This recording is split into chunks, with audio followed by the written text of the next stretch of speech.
ಹಳ್ಳಿ ಹೈದ ಹನುಮಂತ ಅತಿ ದೊಡ್ಡ ರಿಯಾಲಿಟಿ ಶೋ ಬಿಗ್ ಬಾಸ್ನ ವಿನ್ನರ್ ಆಗಿದ್ದಾನೆ. ಹನುಮಂತನಿಗೆ ಈಗಾಗಲೇ ಶುಭಾಶಯದ ಮಹಾಪುರವೇ ಹರಿದು ಬರ್ತಾ ಇದೆ. ಈಗ ಹನುಮಂತ ತನ್ನ ಹುಟ್ಟೂರಿಗೆ ಹೋಗಿರುವಂಥದ್ದು, ಅಲ್ಲೂ ಕೂಡ ಸಂಭ್ರಮ ಸಡಗರ ಮನೆ ಮಾಡಿದೆ. ಹನುಮಂತನನ್ನ ಭರ್ಜರಿಯಾಗಿ ಹುಟ್ಟೂರಿನ ಗ್ರಾಮಸ್ಥರು ಬರಮಾಡಿಕೊಂಡಿದ್ದಾರೆ. ಅಲ್ಲಿ ಹನುಮಂತನಿಗೆ ಶುಭಾಶಯಗಳ ಮಹಾಪುರವೇ ಹರಿದು ಬರ್ತಾ ಇದೆ.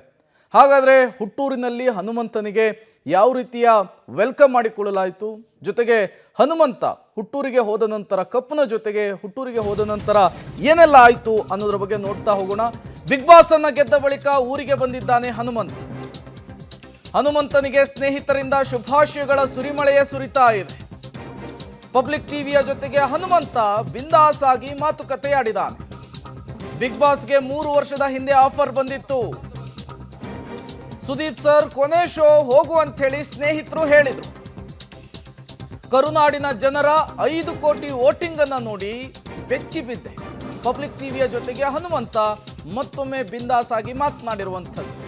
ಬಿಗ್ ಬಾಸ್ ಗೆದ್ದ ಬಳಿಕ ಊರಿಗೆ ಬಂದಂತಹ ಹನುಮಂತನನ್ನ ಭರ್ಜರಿಯಾಗಿ ಹುಟ್ಟೂರಿನ ಗ್ರಾಮಸ್ಥರು, ಸ್ನೇಹಿತರು, ಕುಟುಂಬಸ್ಥರು ಬರಮಾಡಿಕೊಂಡಿದ್ದಾರೆ. ನೀವು ಕೂಡ ವಿಜುವಲ್ಸ್ ಅನ್ನ ಗಮನಿಸ್ತಾ ಇದ್ದೀರಿ.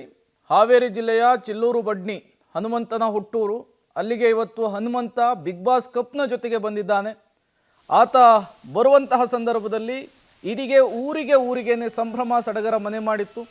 ನೂರಾರು ಸಂಖ್ಯೆಯಲ್ಲಿ ಅವರ ಸ್ನೇಹಿತರು, ಕುಟುಂಬಸ್ಥರು, ಊರಿನ ಜನರು ಹನುಮಂತನನ್ನು ನೋಡಲಿಕ್ಕೆ ನಿಂತಿದ್ರು.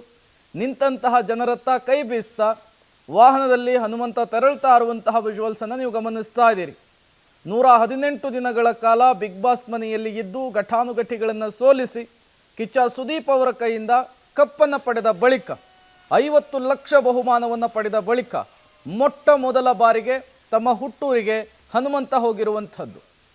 ಬಿಗ್ ಬಾಸ್ ವಿನ್ನರ್ 11ರಲ್ಲಿ ಹನುಮಂತ ವಿನ್ ಆಗಿ ಇವತ್ತು ಊರಿಗೆ ಬಂದಿರುವಂತದ್ದು. ನಮ್ಮ ಜೊತೆಗೆ ಹನುಮಂತು ಇದ್ದಾರೆ, ಅವ್ರನ್ನ ಮಾತಾಡ್ಸೋಣ. ಹನುಮಂತು, 3 ತಿಂಗಳು ಅಲ್ಲಿ ಇರುವಂತದ್ದು, ಏನೇನು ಈಗ ಮನ್ಯಾಗ ತಾಯಿಯವರೆಲ್ಲ ನಿನ್ನ ಭಾಳ ಮಿಸ್ ಮಾಡ್ಕೊಂತಿದ್ರು, ಅವರೆಲ್ಲ ನೆನಪು ಮಾಡ್ಕೊಂತಾರೆ, ಆ ಬಗ್ಗೆ ಏನೈತಿ? ಅಲ್ಲಿ ಮನ್ಯಾಗ ಹೋದಾಗ ಎಲ್ಲಾರ ತಂದೆ ತಾಯಿ ವಿಚಾರ ಎಲ್ಲಾರು ಯಾರು ನಾವು ದೂರ ಮಾಡ್ಕೊಂಡಿರ್ತೀವಿ, ಎಲ್ಲಾರು ನೆನಪು ಬರ್ತಾರೆ ಅಂತ. ಅಲ್ಲಿ ಆ ಬಿಗ್ ಬಾಸ್ ಮನಿ ಅದ ನಿಯಮನ ಹಂಗೈತಿ. ಅಲ್ಲಿ ಹೋದ್ರ ತಲೆ ದಿಕ್ಕಾಪಲ್ ಆಕೈತಿ. ಈ ಮನಿಯೊಳಗ ಕಿಚ್ಚನ ಚಪ್ಪಾಳೆ ಫಸ್ಟ್ ಬಂದಾಗ ಯಾರು ಪಡೆದಿದ್ದಿಲ್ಲ, ನೀ ಫಸ್ಟ್ ಕಿಚ್ಚನ ಚಪ್ಪಾಳೆ ತಗೊಂಡಿ, ಅವಾಗ ಏನ್ ಅನಿಸ್ತು?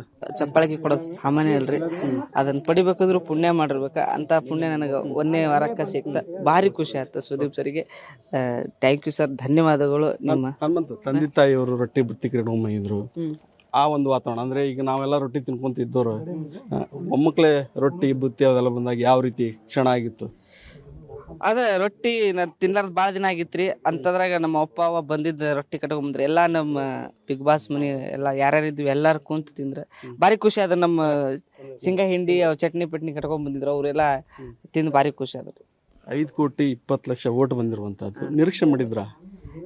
ಎಲ್ಲಿ ನಿರೀಕ್ಷೆ ಮಾಡ್ತೇನೆ ನಾವು. ಒಳಗೆ ನಮ್ದು ಏನು ಗೊತ್ತಾಗಲ್ಲ, ಏಸ್ ಬಿದ್ದವು ಏನಿಲ್ಲ. ಅವ್ರು ಸುದೀಪ್ ಸರ್ ಹೇಳಿದಾಗ ನಾವು ಆ ಬಾಯಿ ತಕೊಂಡು ನಿಂತೀವಿ, ಯಾರಿಗೆ ಬಿದ್ದಪ್ಪ ಯಪ್ಪ ಅಂತೇಳಿ. ಆ ಹೊರಗೆ ಬಂದು ನೋಡ್ತೀನಿ, ನನಗೆ ಬಿದ್ದಿದ್ದು ಭಾರಿ ಖುಷಿ ಆಯ್ತು. ನಾನು ಅನ್ಕೊಂಡಿದ್ದಿಲ್ಲ 5 ಕೋಟಿ ಮ್ಯಾಗ ಬಿದ್ದೈತಂದ್ರೆ ಅದು ನನಗೆ ಒಂದು ಕೊನೆ ಕ್ಷಣ ಹೆಂಗಿತ್ತು? ಒಂದ್ ಕಡೆ ಬಲಗಡೆ ನೀವಿದ್ರಿ, ಒಂದ್ ಕಡೆ ಎಡಗಡೆ ವಿಕ್ರಮಣ್ಣ ಇದ್ದ, ಕೊನೆ ಕ್ಷಣ ಹೆಂಗಿತ್ತು? ಕ್ವಶನ್ ಅಯ್ಯೋ ಇಲ್ಲಿ ಮಟ್ಟ ಬಂದಿನಿ, ಏನಾಕೈತೆ ಫುಲ್ ಹೆದರಿಕೆ ಆಗಿದ್ದೆ. ಅದ್ರಾಗ ಸುದೀಪ್ ಸರ್ ಕೈ ಕೊಟ್ಟಿನಿ, ನಡಗಾಕತ್ತಿದ್ದವು. ಸುದೀಪ್ ಸರ್ ಕೈ ಹಿಡ್ಕೊಂಡ್ರ ಒಂಥರ ಖುಷಿಗೆ, ಸುದೀಪ್ ಸರ್ ಕೈ ಹಿಡ್ಕೊಂಡಿದ್ರು ಖುಷಿಗೆ ಒಂಥರ ಹೆದರಿಕೆನೂ ಆಕತ್ತಿತ್ತು. ಸುದೀಪ್ ಸರ್ ಬಿಗಿಯಾಗಿ ಹಿಡ್ಕೊಂಡಿದ್ರು, ಎತ್ತು ಬಿಟ್ರು ನಾನ ಅಂತೇಳಿ ಖುಷಿ ಆಯ್ತ್ರಿ. ಭಾಳ ಖುಷಿ ಆಯ್ತ್ರಿ. ಮದುವೆಗೆ ಯಾವಾಗ ಕರಿತಿ ನಮ್ಮನ್ನ? ಮದುವೆಗೆ ಯಾವಾಗ ಕರಿತೀನಿ. ಯಾವ ನಾಗರಾಜನ ಮಾತ್ರ ಕರಿತೀನಿ. ಅವ ಬಂದ್ರೆ ನೀವು ಬರ್ತೀವಿ, ಕ್ಯಾಮ್ರಾಮ್ಯಾಗ ಬರ್ಬೇಕಲ್ಲ ನೀವು. ಖಂಡಿತ ಕರಿತೀನಿ ಅಣ್ಣ. ಹನುಮಂತ ಬಹಳಷ್ಟು ಖುಷಿಯಿಂದ ಊರಿಗೆ ಬಂದಿರುವಂತದ್ದು. ಹನುಮಂತ ಎಲ್ಲರನ್ನೂ ಮದುವೆಗೆ ಇನ್ವೈಟ್ ಮಾಡ್ತೀನಿ ಅನ್ನೋ ಮಾತನ್ನ ಹೇಳುವಂಥದ್ದು. ಒಂದ್ ರೀತಿ ಗ್ರಾಮದಲ್ಲಿ ಸಂಭ್ರಮ ಮನೆ ಮಾಡಿರುವಂತದ್ದು, ಅದ್ದೂರಿಯಾಗಿ ಹನುಮಂತನಿಗೆ ಸ್ವಾಗತ ಕೋರುವಂತದ್ದು ಜನ. ಕ್ಯಾಮ್ರಾಮನ್ ನಾಗರಾಜ್ ಜೊತೆ ಪ್ರಕ್ರಿಯೆ, Public TV, Haveri. Bigg Boss ಟ್ರೋಫಿಯನ್ನ ಗೆದ್ದ ಬಳಿಕ, ಕರುನಾಡಿನ ಜನರ ಮನಸ್ಸನ್ನ ಗೆದ್ದ ಬಳಿಕ ಹನುಮಂತು ತನ್ನ ಹುಟ್ಟೂರಿಗೆ ಪ್ರವೇಶವನ್ನ ಮಾಡಿರುವಂಥದ್ದು. 3 ತಿಂಗಳುಗಳ ಬಳಿಕ ತಾನು ಆಡಿ ಬೆಳೆದಂತಹ ಗ್ರಾಮಕ್ಕೆ ಭೇಟಿ ಕೊಡ್ತಾ ಇದ್ದ ಹಾಗೇನೆ ಅಲ್ಲಿ ಒಂದು ರೀತಿಯ ಹಬ್ಬದ ವಾತಾವರಣ ನಿರ್ಮಾಣವಾಗಿತ್ತು. ಇಡೀ ಗ್ರಾಮಕ್ಕೆ ಜನನೇ ಆತನನ್ನ ಮಾತನಾಡಿಸ್ಲಿಕ್ಕೆ, ಆತನ ಜೊತೆಗೆ ಫೋಟೋವನ್ನು ತೆಗೆದುಕೊಳ್ಳುವುದಕ್ಕೆ ಮುಗಿಬಿದ್ದಿರುವಂತಹ ಪ್ರಸಂಗ ಕೂಡ ನಡೀತು.